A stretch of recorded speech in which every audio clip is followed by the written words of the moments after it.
we're asked to subtract negative 2x squared plus 4x minus 1 from 6x squared plus 3x minus 9. And like always, I encourage you to pause the video and see if you can give it a go.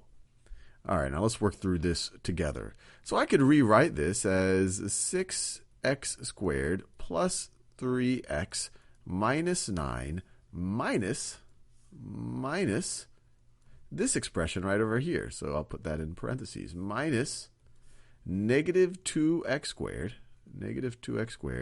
plus 4x minus 1.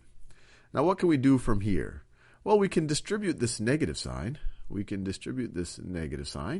And then if we did that, we would get the 6x squared plus 3x minus 9 won't change, so we still have that. 6x squared plus 3x minus 9. But then if I distribute the negative sign, the negative of negative 2x squared is positive 2x squared. So that's going to be positive 2, give a little more space, positive 2x squared. And then subtract, and then the negative of positive 4x is, I'm going to subtract 4x now. And then the negative of negative 1, or the opposite of negative 1, is going to be positive 1. So I've just distributed the negative sign. And now I can add terms that have the same degree on our x, the same degree terms, I guess you could say. So I have an x squared term. Here it's 6x squared. Here I have a 2x squared term. So I can add those two together. 6x squared plus 2x squared. If I have 6x squareds and then I have another 2x squareds, how many x squareds am I now going to have?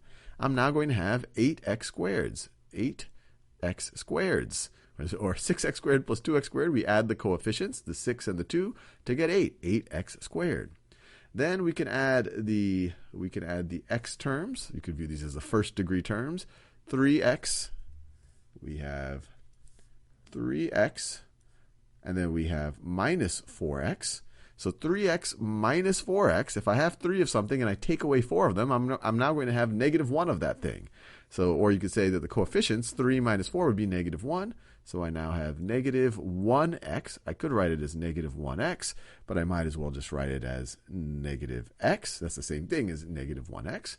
And then finally, I can deal with our constant terms. I'm subtracting a 9, and then I'm adding a 1.